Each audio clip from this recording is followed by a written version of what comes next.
In 2021, I did state at a Mayberry Investor Forum specifically that we are considering moving it from $50 to $100. I was very specific about what we were considering. Earlier in 2020, in the tabling of the bill, I did indicate that we were considering moving the threshold. I didn't specify the amounts, but in January of 2021, I specified from 50 to 100. Mr. Golding, 15 months later, a full 15 months later, included a suggestion in his budget presentation that essentially mimicked what I had said 15 months before him. And it's either ignorance of my statement or something far worse for him or anyone associated with him to claim as you are saying that they have claimed. One of the primary considerations is the revenue loss. I mean, at the end of the day, customs duty is one of the three largest sources of revenue for the government of Jamaica after GCT and income tax. And therefore, we have to be quite sober about movements in customs rates. Bless up my people. Welcome back to the channel. It's your girl Isabel Rose. Thanks to all the new subscribers. Thanks to the returning subscribers. If you're new to the channel, subscribe, turn the post notification bell on, put it on all so you won't miss an upload from me. On the road to 20k, help me to get there, my people. So in this one, my people, Masuno, a tug of war, basically a heap up, a whole debate surrounding the whole increase of the duty-free threshold that was, mentioned in the Jamaica Labour Party 88th annual conference by Finance Minister Dr. Nigel Clark. And me did a look for the information where Nigel said that he had mentioned it in January of 2021. And I couldn't find it. I look at source, them were giving me information, them couldn't even find it either. And I say, knowing me as a determined person, I nah give up till I find it. And so, I'm going to settle the debate here once and for all. So, I'm going to play the two clips them make on the ear. So, one of them is where Nigel had done a whole interview by the whole Mayberry team in January of 2021. And he was asked a series of questions, and in particular, somebody asked him about the whole duty-free threshold. And here is his response. We see the questions coming in live from social media. Mrs. R. Flex asked as a follow-up to the chairman's question, somewhat related, will we see the Customs Act increase the duty-free threshold from $50 to $100? I suspect that would come. Look, that is something that we're looking at absolutely seriously. I've listened and I've heard. I've seen the comments on social media.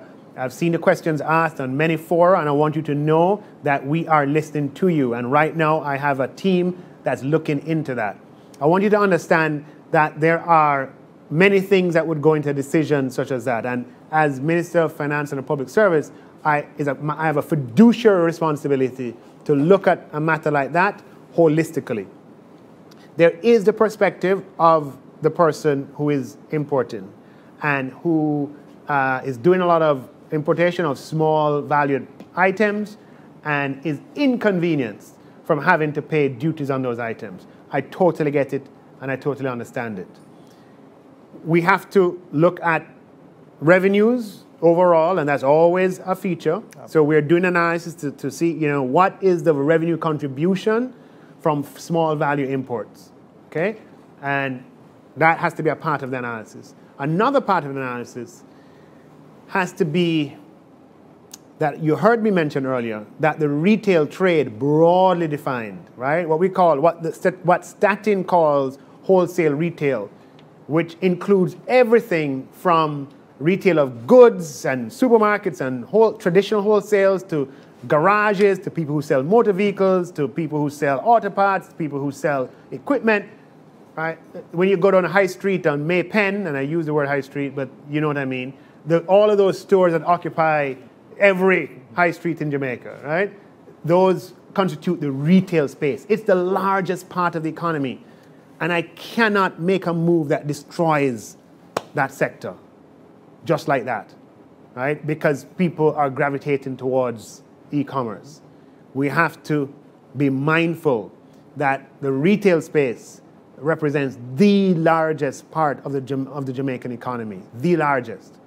And any move we make has to be a move that preserves retail as a viable business in Jamaica. So we're looking at it, and I give you my commitment that you'll hear me speak about it definitively in the not too distant future. But I need to look at it holistically and looking at all avenues of it, which is my fiduciary obligation to all the people of Jamaica. And so right now, I'm going to play Mark Golding's budget presentation. And this presentation was on March 15th, 2022. Madam Speaker, with the explosion of the internet and access to online shopping, consumers can buy personal items from overseas and have them shipped to Jamaica. These are items that are not produced here. This has spawned a new industry of firms that bring these goods into Jamaica for online shoppers. But unless the items are less than $50 US in value, that's 7,500 Jamaican dollars, import taxes are charged on the full value of the purchase. The import taxes on goods valued at over $50 US are burdensome on consumers who shop in this way to achieve greater value. I'm calling on the government to increase the tax-free value on these imports of personal items from $50 US to $150 US dollars. It will make a real difference. It will make a real difference to consumers who need to reduce the cost of living to them by using these new opportunities that modern technology and modern logistics have made possible. And for the Jamaicans overseas in our diaspora who send home barrels with food and other essentials to help their families to survive, I say, during this crisis, reduce the cost of clearing the barrels at the wharf.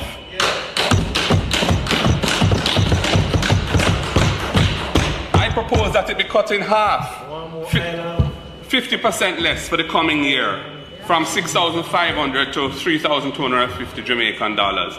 Give these families the break they need when they clear their barrels. It is a lifeline sent to them by their families abroad. So my people, wanna be the judge in this and make me know who copy who. Who forget the praises as it pertains to this increased threshold.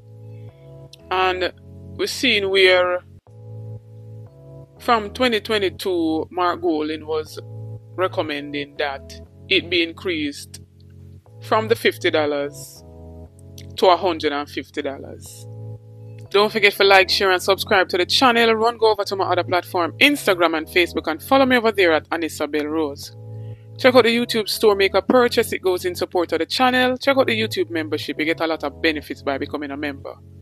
We do notification shout out in each and every video to be a part of that. All you have to do is be the first to comment, like and subscribe to the channel, and you'll be featured in the following video to come. This notification shout out goes to Winnie Mead as well as Denise Edwards. Big up on yourself. Thanks for the continued support from each and every subscriber. New viewers, come on board, journey with me.